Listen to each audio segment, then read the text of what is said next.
शांति। योग क्या है और योगी के लक्षण क्या है? अनाश्रितः कर्म फलम कार्यम कर्म करोति यः स सन्यासी च योगिश्च न अग्नि न चाक्रियः। छठवें अध्याय का पहला श्लोक कहता है कि जो मनुष्य कर्म फल का आश्रय न लेते हुए कर्म करता है वह सन्यासी और योगी है, और केवल अग्नि का त्याग करने वाला सन्यासी नहीं होता और केवल कर्म का त्याग करने वाला योगी नहीं होता। तो हमें क्या करना है? कर्म का त्याग नहीं करना है, लेकिन योग युक्त कर्म करना है, जिससे हमारे कार्मिक अकाउंट बैलेंस होते हैं।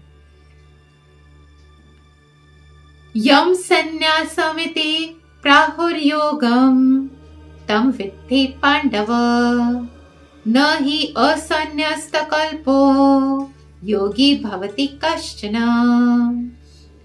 जिसको सन्यास कहते हैं वही योग है, क्योंकि इच्छाओं का त्याग किए बिना कोई योगी नहीं हो सकता।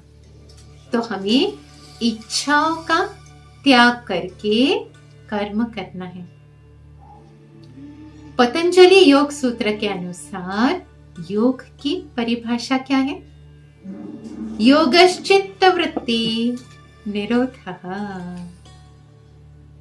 तो योग वह है जिसकी वजह से मन पूर्ण रूप से स्थिर रहता है, जिसके कारण बुद्धि सूक्ष्म होकर असीम आनंद प्राप्त होता है, जिसके कारण परमेश्वर का स्वरूप दृष्टि से हटता नहीं है, जिसके कारण परमात्मा प्राप्ति से बड़ा दूसरा कोई लक्ष्य होता नहीं है, जिसके कारण योगी बड़े से बड़े दुख में भी विचलित होता नहीं है। इसी का नाम योग है, और योग को नियमित रूप से और हमें निश्चय के साथ करना है, भगवान के साथ योग लगाना है।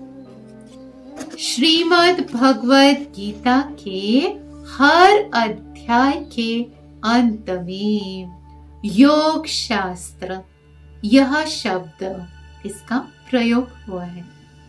गीता यह मूलतः योग शास्त्र है। तो अभी हमने देखा योग क्या है।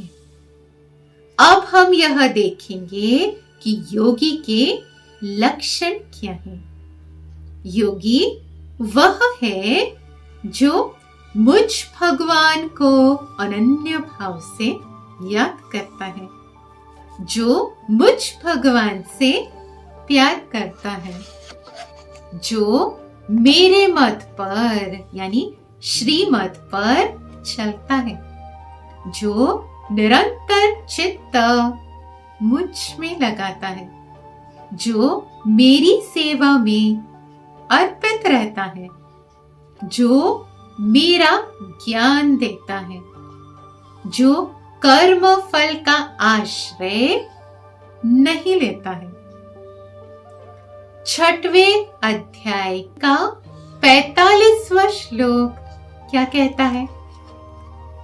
योगी इसी जन्म में सिद्धि प्राप्त करता है, अपने सभी पापों से मुक्त होकर जीवन मुक्ति को प्राप्त करता है, अर्थात वह नर से नारायण बनकर सतयुग में जन्म लेता है।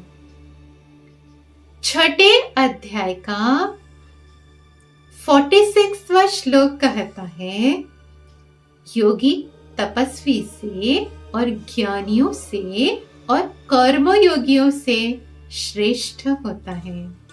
इसलिए भगवान कहते हैं तुम योगी बनो, अर्थात मेरे साथ योग लगाओ। 6वें अध्याय का 47वां श्लोक क्या कहता है? सभी योगियों में जो मुझे श्रद्धा पूर्वक हमेशा याद करता है और हमेशा योग युक्त रहता है, वही योगी सर्वश्रेष्ठ है। तो इस प्रकार आत्म साक्षात्कार, सिद्धि, मोक्ष, समाधि, स्थितप्रज्ञ, ये उच्च आध्यात्मिक अवस्थाएं हैं। इन अवस्थाओं की जिसे अनुभूति होती है वही सच्चा योगी है। तो इस प्रकार योगी को माना हमें जीवन में भगवान के साथ योग लगाकर आध्यात्मिक शक्तियों की अनुभूति करनी है, जिससे मुक्ति और जीवन मुक्ति प्राप्त होती है। Thank you.